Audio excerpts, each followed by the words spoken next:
Tudo bem, Jorge? Tudo. Vamos começar com a definição de depressão. Depressão é uma estrutura distônica da mente humana que se revela sob forma daquilo que nós podemos chamar melancolia, inquietação e um pouco de perda da autoestima. É possível identificar a depressão com alguns sintomas físicos? O indivíduo caminha para a melancolia e vai a pouco e pouco penetrando em distúrbios psicossomáticos. O indivíduo não sabe definir o que é que se passa com ele. Há uma inquietação. Mas tem um pano de fundo no meio disso tudo, que nós temos notado nessas depressões. E o pano de fundo é o medo causado por um complexo de culpa. Aí pergunta-se, mas por que isto? Aí entra a doutrina espírita para explicar. É o passado que retorna. As impulsões do espírito do passado nutrem o processo. Porque se o processo está em formação, é porque já tem um distúrbio espiritual. Nessa estrada, digamos assim, neste caminho. Porque todos esses processos patológicos têm um fundo da distonia espiritual. Então, a depressão pode ter causas espirituais também. Quase sempre. Porque já vinha a deficiência. Agora, o reflexo vai se dar na zona física, nos neurotransmissores, as dificuldades que vão aparecendo, e da fenomenologia já conhecida pela ciência. Não há dúvida sobre isso. Mas por que que isso veio? Aí o indivíduo ainda não sabe. Diz, não, fatores do meio. Os fatores do meio podem causar isso. Fatores da atual reencarnação podem causar.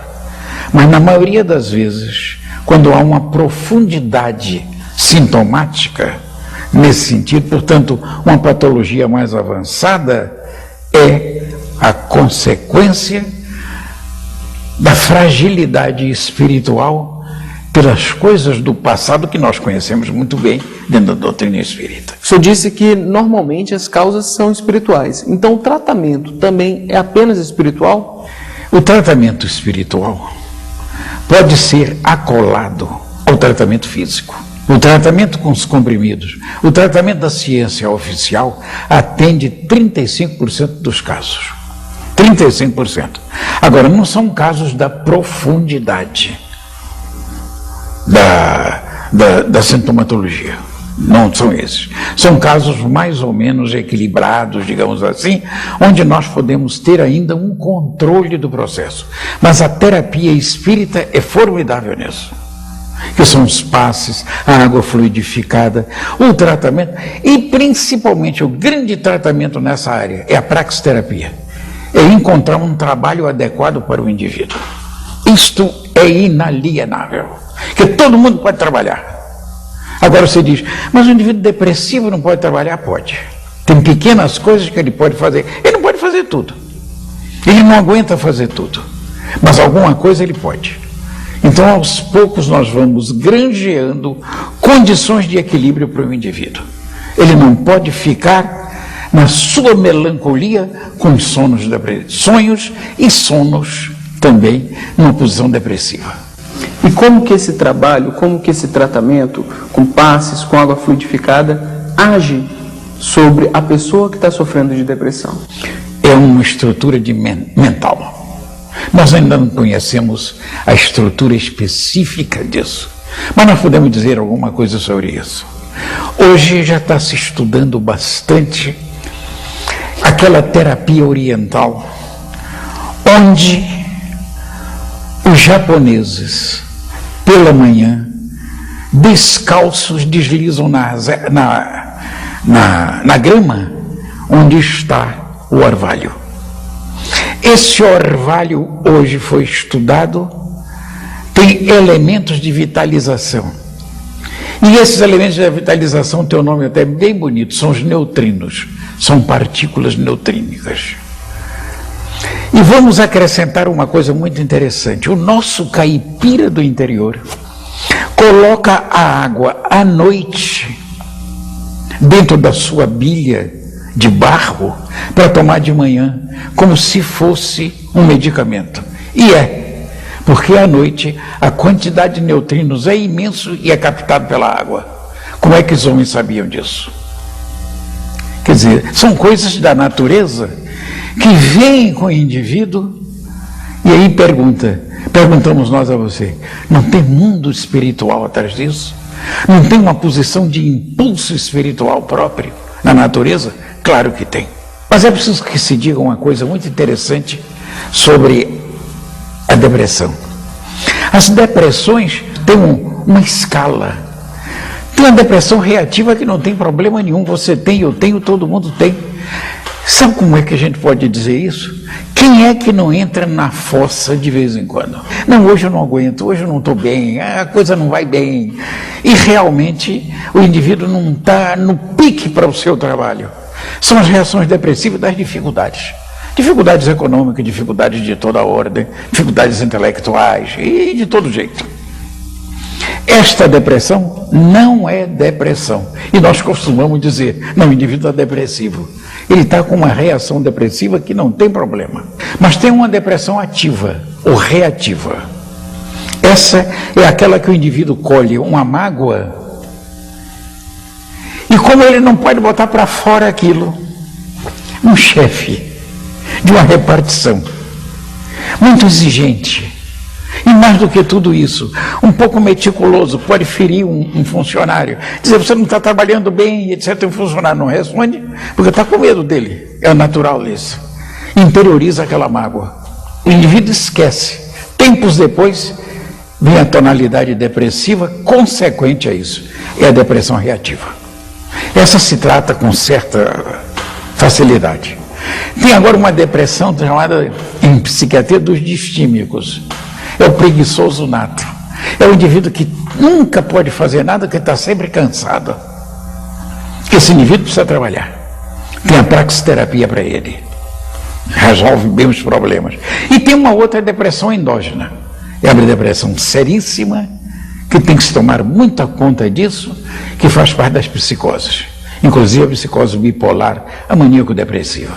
Essa precisa de um tratamento acendrado. Mas, de um modo geral, temos observado que o componente espiritual que a doutrina espírita tem fornecido é um componente fantástico, primoroso, como auxiliar nesse tratamento. Que o indivíduo modifica o seu pensamento e modifica mais do que tudo isso, a sua estrutura de mentalização. Quer dizer, aqueles neurotransmissores que fazem parte dos neurônios, etc., se equilibram em parte. Nós vamos continuar falando sobre depressão depois do intervalo. Não saia daí, nós já voltamos.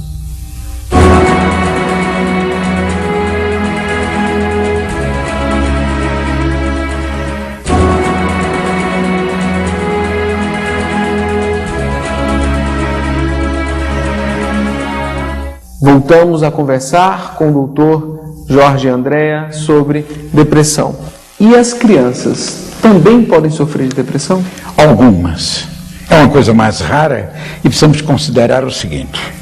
Por que a depressão não se instala na criança? Porque ela ainda não tem a sua formação completa.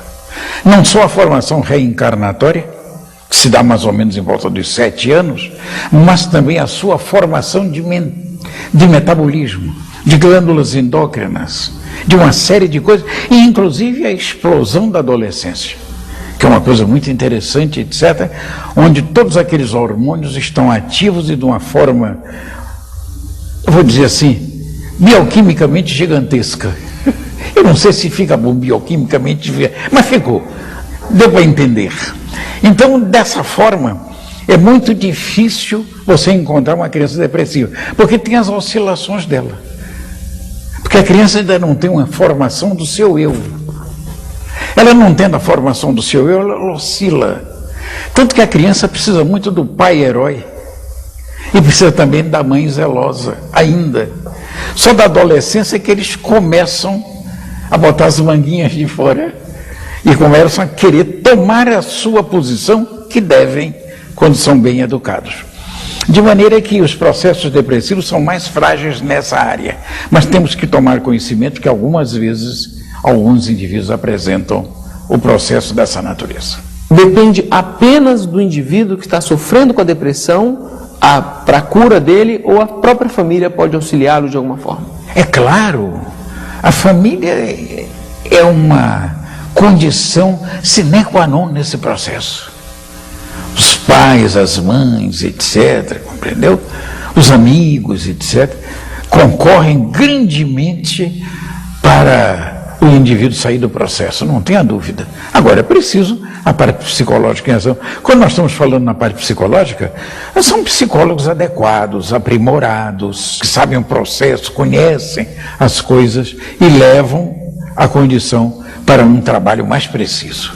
E o que o senhor diria para quem está passando por esse problema ou tem algum conhecido, um familiar que esteja nessa situação? Imediatamente procurar o médico da família.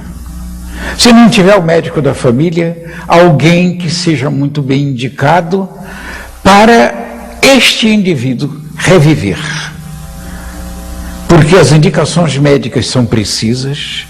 Existem hoje medicações muito boas nessa área, muito boas, novas e muito eficientes, e mais do que tudo isso, nós não podemos fugir, porque as verdades são muito fortes. É a terapia espiritual. A terapia espiritual é fantástica, porque o indivíduo que vai a uma palestra espiritual, ele colhe o halo magnético do centro. Estamos falando de coisas sérias. Do indivíduo que pode doar alguma coisa. Os passos magnéticos é uma transferência de amor. Nada mais importante do que uma mãe que faz um agrado para um filho e dá um abraço. É o passo magnético mais interessante e preciso que nós podemos computar. O pensamento do pai também é muito importante. Enfim, o zelo da família. E precisamos de uma retomada novamente de equilíbrio para a família mundial, que está um pouco destroçada pelas dificuldades, pelos tombos, por falta de amparo e por um trabalho exaustivo, quase sem meta, que desequilibra o processo familiar. Mas nós vamos chegar lá. Muito obrigado pela sua entrevista. Mas nós estamos aqui com vocês. Eu que agradeço. E o nosso abraço de paz para a terceira revelação.